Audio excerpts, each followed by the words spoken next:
U.S. is having a bit of a mini crisis with Saudi Arabia right now. Saudi Arabia is one of our biggest allies in the Gulf, but they've been upset about what we've been doing with Iran and what's happening in Syria. And just last week, the United States said we support the universal rights of the Saudi Arabian people. And what we were alluding to there was basically women's rights, because women cannot drive in Saudi Arabia. This is 2013. A couple of years ago, a law was passed that eventually they'll be allowed to drive, and eventually they'll be allowed to vote. It's very confusing. But then John Kerry was speaking last week, and they're trying to fix up this whole diplomatic kerfluffle. And here's what he said. It's no secret that in the United States of America, we embrace equality for everybody, regardless of gender, race, or any other qualification. But it's up to Saudi Arabia to make its own decision about its own social structure and choices and timing.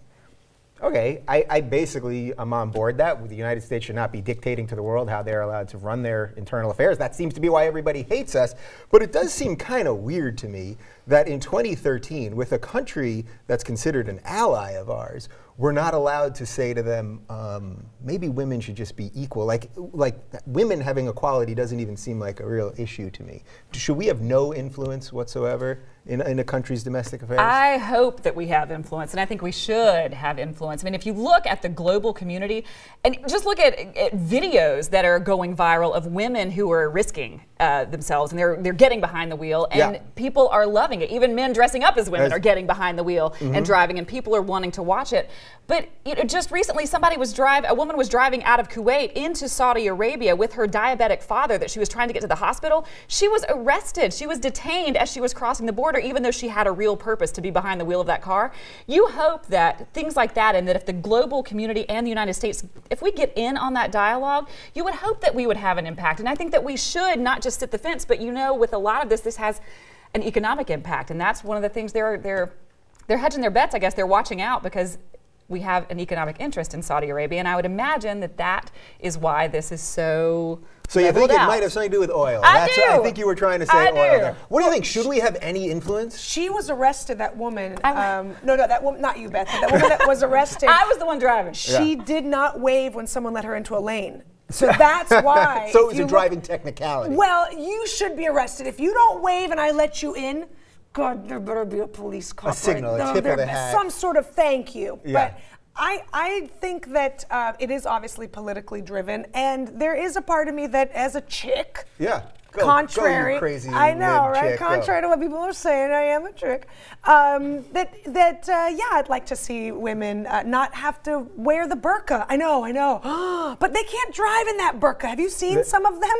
Some of them cover, like they have a special veil that covers their eyes. Like they shouldn't be driving if their feet are going to get all caught up in the brake and the gas. Then you know what? Maybe there's a lot of fabric. There's a lot going on. Yeah. But I get upset more about other things than just the driving. The driving just seems like, yes, you should be able to get in your car or whatever, a vehicle, anything, and go if you want freedom. It's part of the freedom. But there are so many other issues that are more pressing that are definitely, I don't think, not that it's none of our business, but we're never going to get anywhere. Oh, so you mean our own domestic issues here? No, for the women in Saudi Arabia, yeah. So for example, leave the house. You can't without a man who's a relative, you can't a husband, talk to another dude, or else they're like, hey, hussy, get in the red light district, you whore. Right. And I asked him what time it was.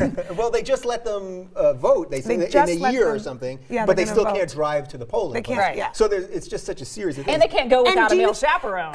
And do you think they're going to be able to vote who they want to vote for, or are they going to vote for who daddy and husband and brothers say you should vote for? Right. So there's so much more other than like, I want a Ford Focus. Like there's more. I don't know who you guys are sponsored by. Yeah. But no, that's fine. You can say Ford. I don't think that I feel like is the least of my issues with women in Saudi Arabia. Right. Do you guys think we should have just sort of basic standards? If you're going to be an ally of the United States, you have to just have a basic standard. Women should be treated equally. I mean, simple things. You shouldn't be killing gay people, But is that why they are an ally? No, it has to do with oil, of course. Of course it has to do with oil. But so we can't conflate those two things? No. It'd be ideal if we could do that. Sure, if we could control that, if we could say that. If we would all say, hey, you guys, stop supporting Justin Bieber's career. You know, it'd be ideal to say a lot of things. But I don't think that we get even close to being able to tell tell them what to do, because there are hundreds and hundreds and hundreds of religious years that are way stronger than, you know, John Kerry and the United States of America. Yeah. But the world has gotten smaller though now because of the internet, so it becomes an issue that everybody gets involved in rather than just the people of Saudi Arabia. So that could put pressure on their culture, which I think it already has, and we'll see changes, but it's not happening quickly enough, I think, for a lot of people. Doesn't this also show sort of just our general hypocrisy about everything? I mean, Iran, which we're dealing with some other stuff with related to the nukes, women are allowed to drive there. Women are allowed to drive in Syria. So we have countries that we keep pushing as the enemy that treat their women better than one of our biggest allies in the region. That's why I'm saying it doesn't matter. It doesn't matter. We are not going to be able to get along with another country because they let their chicks paint their toenails. Do you see what I'm saying? It's not gonna help anything in the long run. They have to, as a society, decide, you know, that is really inappropriate to not allow a woman to talk to another man. Like, what is it within you guys as a society that makes you fear a chick with opinions? So you want to send them to therapy, basically. Basically, yeah. Show me on the doll where you were touched. You know what I mean? Because obviously you have a much larger problem than just, you know, stick shift.